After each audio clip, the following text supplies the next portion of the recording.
राजस्थान में राजनीतिक नियुक्तियों का सवाल मृगमरीचिका जैसा हो गया है। सरकार के 3 साल और 2 महीने के कार्यकाल के बावजूद कांग्रेस का नेता और कार्यकर्ता इन राजनीतिक नियुक्तियों की पाठ आज भी जो रहा है।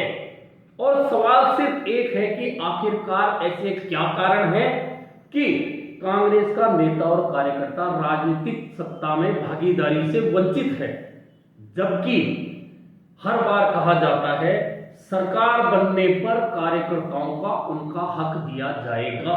तो आखिरकार अब उनका हक लेकर क्यों बैठा जा रहा है?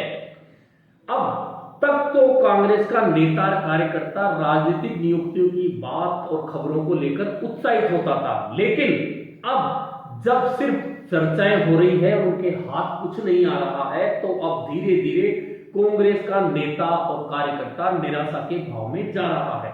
और वह भी तब जब अगले साल कांग्रेस को फिर से सत्ता में आने के लिए अपनी तैयारियां शुरू करनी है। इसी बात को लेकर सचिन पायलट कहते हैं कि राजस्थान में एक बार भाजपा और एक बार कांग्रेस का आना जाना बंद होना चाहिए, और वे प्रयासरत हैं कि कैसे भी कांग्रेस की सरकार रिपीट हो। लेकिन दूसरी ओर सत्ता में भागीदारी नहीं मिलने के कारण निराश होते जा रहे नेता और कार्यकर्ताओं के मनोस्थिति को देखने के बाद लगता है कि कांग्रेस की सरकार क्या राजस्थान में रिपीट हो सकती है? पिछले 2 कांग्रेस सरकारों के कार्यकाल की बात की जाए और अब की बात की जाए तो माहौल में कोई बहुत ज्यादा बदलाव की स्थिति नहीं है, क्योंकि सत्ता के आसपास कुछ ही लोग हैं जो हमेशा रहते आए हैं। सत्ता का विकेंद्रीकरण नहीं होता तब तक कार्यकर्ता और नेताओं तक यह संदेश नहीं जाता कि उनकी सत्ता है। और कांग्रेस की वर्तमान सरकार में किसी भी कार्यकर्ता से अब यदि बात की जाती है तो कहीं ना कहीं निराशा के भाव निकलकर आते हैं। अब जब 3 साल और 2 महीने का कार्यकाल पूरा हो जाता है सरकार का, तो कुल मिलाकर 22 महीने का कार्यकाल बचता है।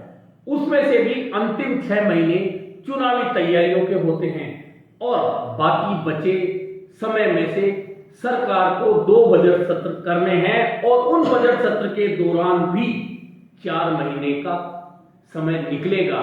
ऐसे में कुल मिलाकर 1 साल के समय के दौरान कांग्रेस का नेता और कार्यकर्ता सत्ता की भागीदारी चाहता है, लेकिन इसका जवाब देने वाले जो लोग हैं जिनके पास चाबी है इन सवालों के ताले खोलने की, वे चुप्पी साधे बैठे हैं या बार बार सवालों को टाल रहे हैं। और इसके टालते रहने के चलते ही कांग्रेस में निराशा का माहौल है।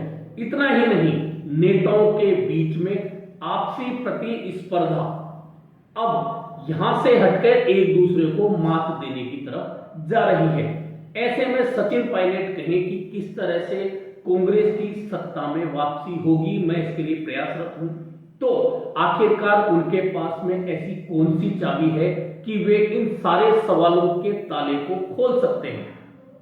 फिलहाल तो इस माहौल का जवाब किसी के पास नजर नहीं आ रहा है, और धीरे धीरे यह निराशा का माहौल बढ़ता जा रहा है। और जब किसी पार्टी के नेता और कार्यकर्ताओं में निराशा का माहौल बढ़ता चला जाता है, तो निश्चित मानिए उस पार्टी की सत्ता में वापसी एक सपने की जैसी होती है।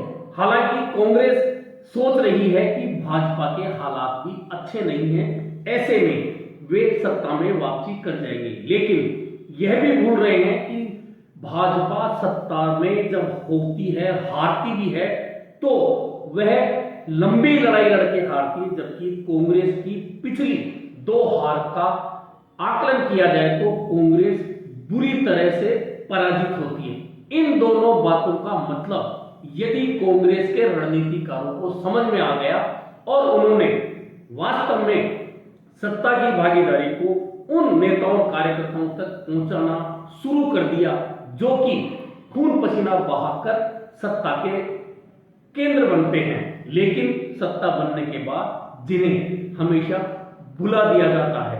यदि यह याद रखा जाए तो किसी भी पार्टी के लिए सत्ता में वापसी करना ज्यादा आसान हो जाता है, और यदि कुछ लोगों तक सत्ता को घेर कर रख दिया जाए तो निश्चित है कि वह पार्टी कभी सत्ता में नहीं लौटती।